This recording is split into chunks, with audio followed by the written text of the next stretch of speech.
بسم اللہ الرحمن الرحیم۔ السلام علیکم، آپ دیکھ رہے ہیں الف نیوز اور میں ہوں آپ کے ساتھ ماجد علی۔ شامل کرتے ہیں آج کی one line headlines. Pakistan ایک ذمہ دار ایٹمی ریاست ہے، شرکا کور کمانڈر کانفرنس۔ ISPR کے مطابق army chief general Qamar Javed Bajwa کی زیر صدارت GHQ میں 252ویں کور کمانڈر کانفرنس ہوئی۔ Army chief general Qamar Javed Bajwa نے فارمیشنز کی آپریشنل تیاریوں پر اطمینان کا اظہار کیا۔ Army chief general Qamar Javed Bajwa نے تمام خطرات کے خلاف مادر وطن کے دفاع کے لیے پاک فوج کے عزم کا اعادہ کیا اور فورم کے شرکا پاکستان کی مضبوط جوہری کمانڈ اینڈ کنٹرول نظام اسٹریٹجک اثاثوں کی سالمیت پر مکمل اعتماد کا اظہار کیا۔ کور کمانڈر شرکا کا کہنا تھا کہ پاکستان جوہری ہتھیاروں کی حامل ایک ذمہ دار جوہری طاقت ہے۔ پاکستان نے اپنے جوہری سلامتی کے نظام کو مضبوط بنانے کے لیے تمام ضروری اقدامات کیے ہیں۔ پاکستان کے جوہری سلامتی کے معیارات بین الاقوامی بہترین طریقہ کار پر مبنی ہیں۔ بھارت کا ایشیا کپ کھیلنے سے پاکستان آنے سے انکار۔ بھارتی میڈیا کی رپورٹ کے مطابق بھارتی کرکٹ بورڈ کے سیکرٹری جے شاہ نے کہا ہے کہ ایشیا کپ کسی نیوٹرل وینیو پر ہو سکتا ہے لیکن بھارتی ٹیم پاکستان نہیں جائے گی۔ اس سے پہلے یہ خبریں بھی آ رہی تھی کہ بھارتی ٹیم ایشیا کپ کے لیے پاکستان آ سکتی ہے، تاہم اب بھارتی بورڈ کی جانب سے اس کی تردید کر دی گئی ہے۔ متحدہ عرب امارات کے صدر شیخ محمد بن زاید ال نہیان نے ترک صدر رجب طیب ایردوان سے ٹیلی فونک رابطہ کیا۔ امارات کی سرکاری خبرساں ایجنسی کی رپورٹ کے مطابق اماراتی صدر نے شمالی ترکی کی کان میں دھماکے سے ہلاکتوں پر ترک صدر رجب طیب ایردوان اور ترکی کے دوست عوام سے گہرے رنج و ملال کا اظہار کیا۔ امارات کے صدر نے اس المناک حادثے پر ترکی سے مکمل یکجہتی کا اظہار بھی کیا۔ ترک صدر رجب طیب ایردوان نے ٹیلی فونک رابطے اور ترکی سے متعلق برادرانہ جذبات کے اظہار پر اماراتی صدر کا شکریہ ادا کیا۔ ایک اور بھارتی ہیلی کاپٹر گر کر تباہ۔ بھارتی ریاست اتراکھنڈ میں یاتریوں کو لے جانے والا ہیلی کاپٹر گر کر تباہ ہو گیا۔ بھارتی میڈیا کی رپورٹ کے مطابق ہیلی کاپٹر حادثے میں 2 پائلٹ اور 4 مسافر سمیت 6 افراد ہلاک ہو گئے۔ میڈیا رپورٹس میں کہا گیا ہے کہ خراب موسم کی وجہ سے ہیلی کاپٹر کیدارناتھ سے ٹیک آف کے فوراً بعد گر کر تباہ ہو گیا۔ آسٹریلیا کا یروشلم کو اسرائیل کا دارالحکومت ماننے سے انکار۔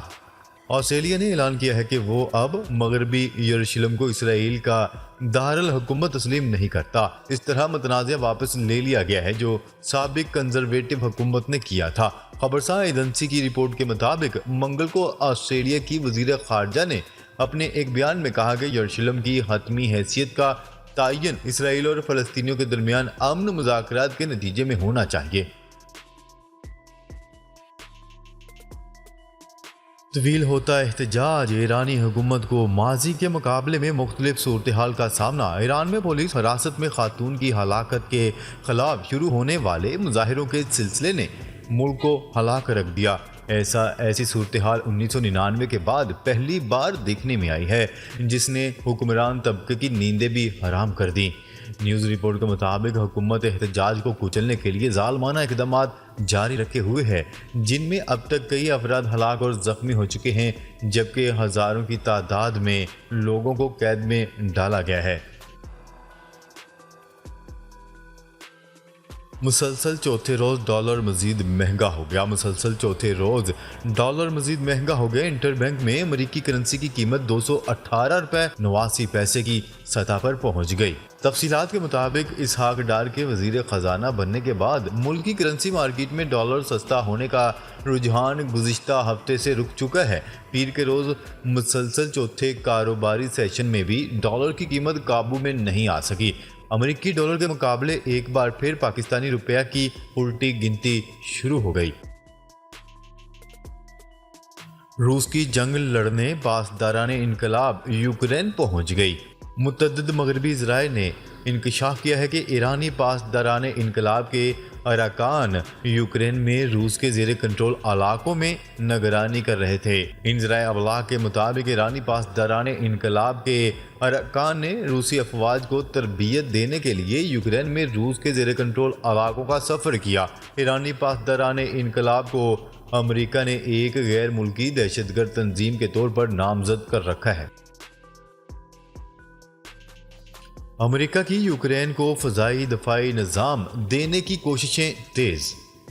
یوکرین پر روس کے ڈرون حملوں کے بعد امریکہ نے یوکرین کو 2 جدید فضائی دفاعی نظام فراہم کرنے کی کوششیں تیز کر دی ہیں۔ امریکی میڈیا کی رپورٹ کے مطابق پینٹاگون یوکرین کو 2 جدید فضائی دفاعی نظام کی فراہمی کا عمل تیز کرنے کی کوششیں کر رہا ہے۔ امریکی حکام کا کہنا تھا کہ امریکہ یوکرین کو 8 جدید فضائی دفاعی نظام فراہم کرنے کا اعلان کر چکا ہے۔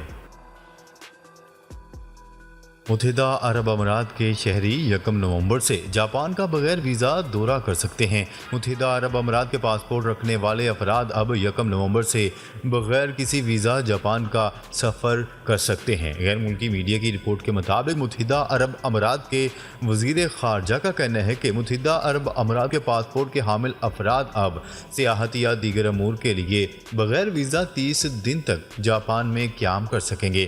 متحدہ عرب امارات کے افراد اب ابوظہبی میں قائم جاپان کے سفارت خانے میں استثناء کے لیے درخواست یا کوئی معاوضہ دیے بغیر جاپان کا سفر کر سکتے ہیں۔ جو بائیڈن کے بیان کے بعد امریکہ کا یو ٹرن پاکستان کے جوہری ہتھیاروں کو محفوظ قرار دے دیا۔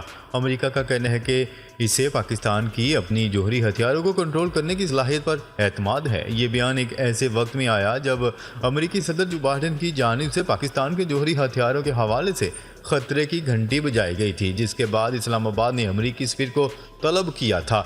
نیوز رپورٹ کے مطابق امریکی اسٹیٹ ڈپارٹمنٹ کے ترجمان نے صحافیوں کو بتایا کہ امریکہ کو پاکستان کے عزم اور اپنے جوہری اثاثوں کو محفوظ بنانے کی صلاحیت پر یقین ہے۔ امریکہ نے ہمیشہ ایک محفوظ اور خوشحال پاکستان کو امریکی مفاد کے لیے اہم سمجھا ہے۔ صدر مملکت نے ریکوڈک ریفرنس سپریم کورٹ میں دائر کر دیا۔ وزیر اعظم کی ایڈوائس پر صدر مملکت ڈاکٹر عارف علوی نے ریکوڈک ریفرنس سپریم کورٹ میں دائر کر دیا ہے۔ تفصیلات کے مطابق ریکوڈک ریفرنس میں عدالت عظمیٰ سے غیر ملکی کمپنیوں سے معاہدے سے متعلق رائے لی جائے گی۔ واضح رہے کہ 30 ستمبر کو وزیر اعظم محمد شہباز شریف کی زیر صدارت وفاقی کابینہ کا اجلاس ہوا، جس میں وفاقی کابینہ نے ریکوڈک پر ریفرنس سپریم کورٹ بھیجنے کی منظوری دی تھی۔ یورپی یونین نے ایران پر نئی پابندیاں عائد کر دیں۔ ایران میں 22 سالہ کرد خاتون کی ہلاکت پر مظاہرین کے خلاف کریک ڈاؤن اور طاقت کے بھرپور استعمال پر یورپی یونین نے ایران پر پابندیاں عائد کر دیں۔ یورپی یونین نے حکومتی حراست میں مہسا امینی کی ہلاکت کے بعد پھوٹ پڑنے والے حکومت مخالف مظاہروں کے خلاف سیکیورٹی کریک ڈاؤن میں مبینہ کردار ادا کرنے پر ایران کی پولیس اور وزیر اطلاعات پر پابندیاں عائد کر دی ہیں۔ پابندیوں میں پولیس اور وزیر اطلاعات سمیت 4 ایرانی اداروں کے اعلیٰ ایرانی پاسداران انقلاب کی پیراملٹری فورسز بھی شامل ہیں۔ ان اداروں کے 11 افسران پر یورپی یونین کے رکن ممالک کے ویزوں پر پابندی ہوگی۔ ان کے اثاثے بھی منجمد کر دیے گئے ہیں۔ پاک امریکہ تعاون عوام اور خطے کے لیے مفید ہے۔ امریکہ کی جانب سے کہا گیا ہے کہ پاک امریکہ تعاون عوام اور خطے کے لیے مفید ہے۔ امریکی محکمہ خارجہ کے کونسلر ڈائریکٹر کی پاکستانی سفیر سے ملاقات ہوئی۔ ملاقات میں 2 طرفہ دیرینہ تعلقات پر بات چیت کی گئی۔ امریکی اسٹیٹ ڈپارٹمنٹ کی جانب سے کہا گیا ہے کہ پاکستان امریکہ تعلقات مزید بہتر کرنے کے لیے بہت سے شعبوں میں تعاون بڑھایا جا سکتا ہے۔ انہوں نے مزید کہا ہے کہ ان شعبوں میں صحت، زراعت، تعلیم اور توانائی شامل ہیں۔ ان شعبوں میں پاک امریکہ تعاون عوام اور خطے کے لیے مفید ہے۔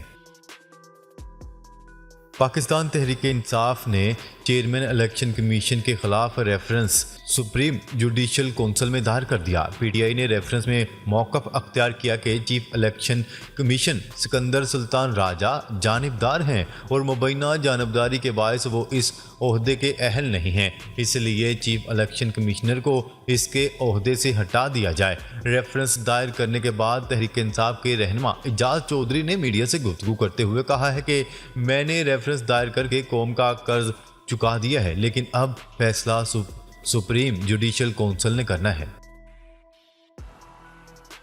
عدالت کا لال حویلی سے متعلق کوئی بھی کارروائی نہ کرنے کا حکم۔ عدالت نے متروکہ وقف املاک کو لال حویلی سے متعلق کوئی بھی کارروائی نہ کرنے کا حکم جاری کر دیا۔ راولپنڈی کی مقامی عدالت نے محکمہ متروکہ وقف املاک کی لال حویلی سے متعلق درخواست پر فیصلہ سنایا۔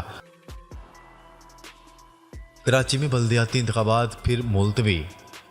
کراچی میں 23 اکتوبر کو ہونے والے بلدیاتی انتخابات ملتوی کرنے کا فیصلہ الیکشن کمیشن کے اجلاس میں کیا گیا، جو چیف الیکشن کمشنر کی زیر صدارت ہوا۔ الیکشن کمیشن نے کہا کہ کراچی میں بلدیاتی انتخابات کے حوالے سے اجلاس 15 روز بعد پھر کیا جائے گا، جس میں صورتحال کا جائزہ لیا جائے گا۔ وفاقی حکومت کے خط کے بعد سندھ بلدیاتی انتخابات کو دوسرا مرحلہ ملتوی کیا گیا ہے۔